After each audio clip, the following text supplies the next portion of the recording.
오늘도 저희 진야사 사극극장을 찾아주셔서 정말 감사드립니다. 핏빛으로 물든 왕자는 주인을 지켜주는 방패가 아니라 그 영혼을 갉아먹는 거대한 수렁과도 같았습니다. 아비와 형제를 제물로 바쳐 용상에 오른 이휘. 그는 이제 조선의 왕이었으나 그가 다스리는 것은 산자들의 나라가 아니라 죽은 자들의 원혼이 떠도는 침묵의 궁궐이었습니다. 왕자의 무게가 무거워질수록 그의 이성은 가루가 되어 흩어졌고 그 빈자리는 시퍼런 광기와 끝없는 의심으로 채워지기 시작했습니다. 궁궐의 깊은 밤, 촛불조차 숨죽여 타오르는 강령전에서 이휘는 홀로 비명을 질렀습니다. 사방에서 들려오는 원예왕의 기침 소리 그리고 억울하게 죽어간 형, 연승의 흐느낌이 그의 귀청을 찢어발겼습니다. 그는 이제 누구도 믿지 못했습니다. 문 밖을 지키는 내관의 숨소리조차 자신의 목을 노리는 자객의 숨결로 들렸고 무엇보다 그가 가장 두려워하는 것은 변방에서 살아 돌아올지 모를 아오 영임의 그림자였습니다. 누구냐? 방금 저 기둥 뒤로 지나간 자가 누구란 말이냐?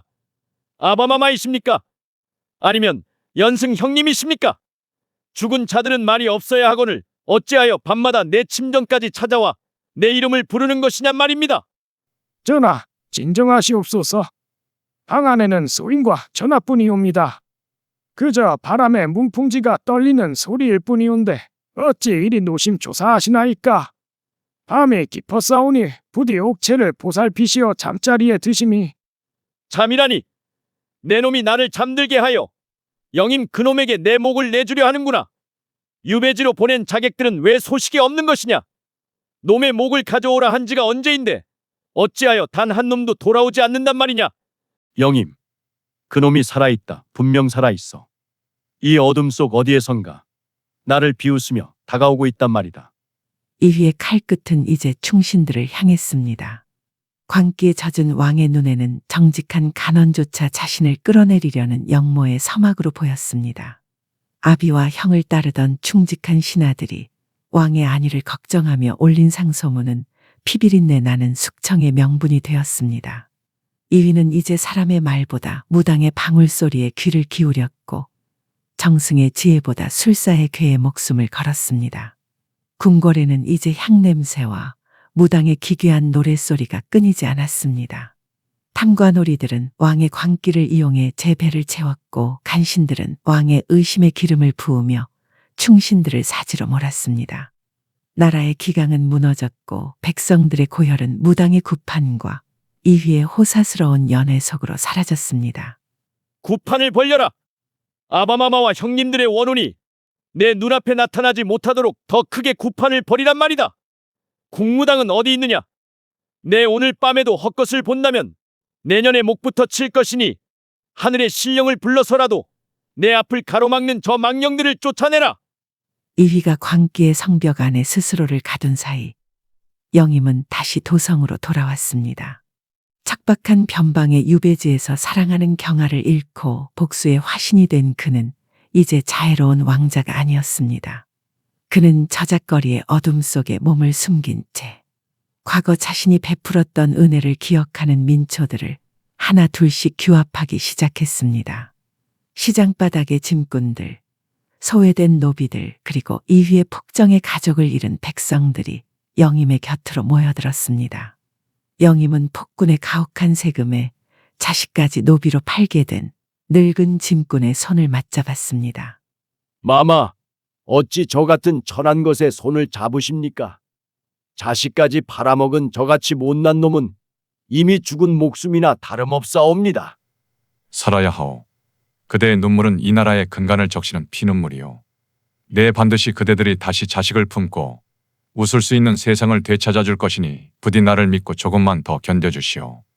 영임의 진심 어린 눈물에 시장바닥의 사람들은 처음으로 왕이라는 존재를 두려움이 아닌 희망으로 바라보기 시작했습니다. 또한 이휘의 광기에 질려 궁을 떠났던 원예왕의 충신들도 비밀리에 영임의 처소로 모여들었습니다. 영임은 무력으로 궁을 치는 대신 이휘가 가장 두려워하는 미신과 신탁을 역이용하여 그의 심장을 무너뜨릴 치밀한 계책을 세웠습니다. 형님은 지금 공포라는 감옥에 갇혀 있습니다. 스스로 지은 죄가 망령이 되어 그의 목을 조르고 있지요. 그렇다면 우리는 그 망령을 현실로 불러내 줄 것입니다.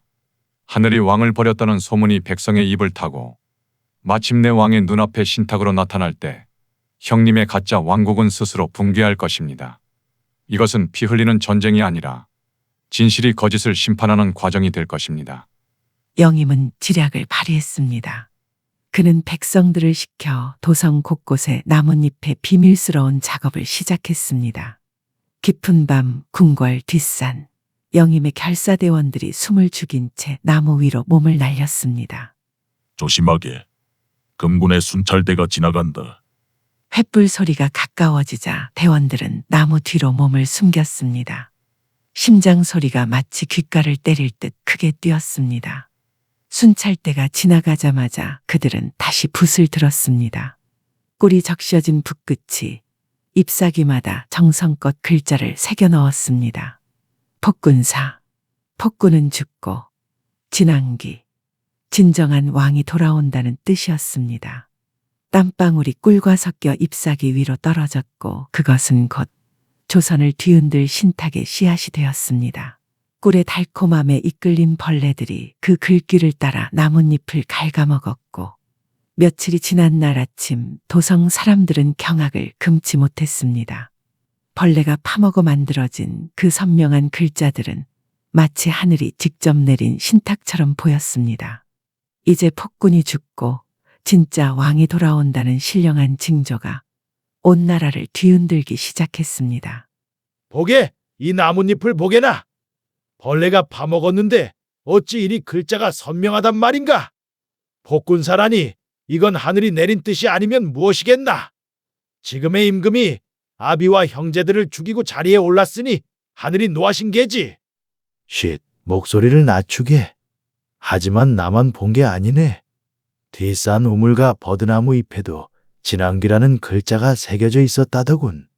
진정한 왕이 돌아온다니. 혹시 변방으로 쫓겨가신 영임대군을 말하는 게 아니겠나? 그분이야말로 우리 같은 백성을 돌보시던 진짜 왕의 제목이셨지. 소문은 불길처럼 번졌습니다. 하늘이 왕을 버렸다. 죽은 원예왕의 혼령이 영임대군을 부르고 있다는 이야기가 도성 구석구석을 채웠습니다. 보고를 받은 이휘는 극도의 불안감에 휩싸여 미친 듯이 날뛰었습니다. 그는 군사들을 풀어 나뭇잎이 발견된 인근의 무고한 백성들을 잡아들여 고문하고 죽이는 폭정을 일삼았으나 그것은 오히려 폭군사라는 신탁이 진실임을 증명할 뿐이었습니다.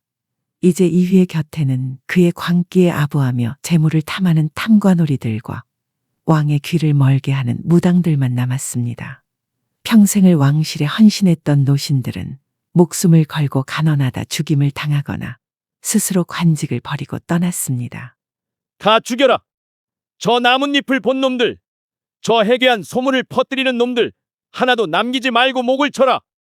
저 나뭇잎에 쓰인 저주를 풀기 위해 당장 궁궐 마당에서 천도제를 지내라. 그 길만이 이 저주받은 신탁을 벗길 수 있을 것이다. 왕은 이제 거대한 궁궐 속에서 가장 외로운 섬이 되었습니다. 이휘가 의심의 칼날을 휘두를수록 영임의 세력은 들불처럼 번져 반정의 완벽한 명분과 세력을 확보해 나갔습니다. 영임의 나뭇잎 신탁 작전은 완벽히 먹혀들었고 그것은 궁궐 내의 천도제라는 절호의 기회로 돌아왔습니다. 그리고 영임은 마침내 자신의 세력들과 함께 천도제가 열리는 날을 폭군을 끌어내리는 날로 정했습니다. 거사 일주일 전 영임은 홀로 국왕 친위대의 수장인 금군별장의 처소로 몰래 잠입했습니다. 별장은 이휘의 광기 어린 숙청에 부하들을 잃고 고뇌하고 있었습니다. 별장, 대세는 이미 기울었네. 자네의 칼이 누구를 위해 쓰여지길 바라나? 미친 왕의 망나니 칼이 될 것인가? 아니면 백성의 목숨을 살리는 활인검이 될 것인가? 자네의 선택에 달렸네. 영임의 서늘한 물음에 별장은 놀란 표정으로 그를 바라보았습니다.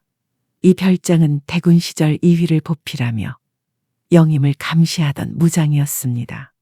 그는 당시부터 이미 백성들 사이에서 영임의 신망이 높음을 알고 있었습니다. 대군마마, 저는 이미 사람의 피냄새에 지쳤습니다. 그렇다면 그 칼로 길을 열게. 자네가 여는 그 문이 암울한 조선의 여명을 맞이할 첫 관문이 될 것이네. 별장은 천천히 무릎을 꿇으며 영임에게 궁궐의 비밀 통로가 적힌 지도를 내밀었습니다. 이리로 가시면 제부하들이 길을 열어드릴 것이옵니다. 반정의 마지막 조각이 맞춰지는 순간이었습니다. 거사전야, 도성의 밤은 기괴할 정도로 고요했습니다. 영임은 자신을 따르는 병사들과 민초들 그리고 결단을 내린 대신들 앞에 섰습니다. 그의 손에는 경하의 유품인 낡은 무명 천조각이 쥐어져 있었습니다. 그의 눈은 이제 슬픔을 넘어선 거대한 결의로 가득 차 있었습니다. 이휘가 미신과 광기의 극점에서 마지막 구판을 준비하고 있을 때 영임은 그 구판을 형제의 무덤으로 만들 준비를 마친 것입니다. 동지들이여, 하늘의 때가 무르익었습니다. 저 궁궐 안에는 이제 왕이 아니라 자신의 죄악에 갇힌 가련한 괴물만이 남아 있습니다. 우리는 오늘 밤 피를 흘리러 가는 것이 아닙니다. 뒤틀린 천명을 바로잡고 백성의 눈물을 닦아줄 진정한 조선을 되찾으러 가는 것입니다. 영임은 칼을 뽑아 달빛 아래 비춰보았습니다. 차가운 검신에는 죽은 이들의 염원과 살아있는 이들의 희망이 동시에 서려 있었습니다. 도성 곳곳에서 횃불이 밝혀졌고 성문을 지키던 병사들조차 소리 없이 문을 열어주었습니다. 민심은 이미 영임을 왕으로 부르고 있었고 하늘의 뜻은 거부할 수 없는 해일이 되어 궁궐을 향해 밀려들고 있었습니다. 4부에서 계속됩니다. 끝까지 시청해 주셔서 감사드립니다. 구독과 좋아요를 눌러주신다면 더 재미있고 감동적인 이야기로 찾아뵙겠습니다.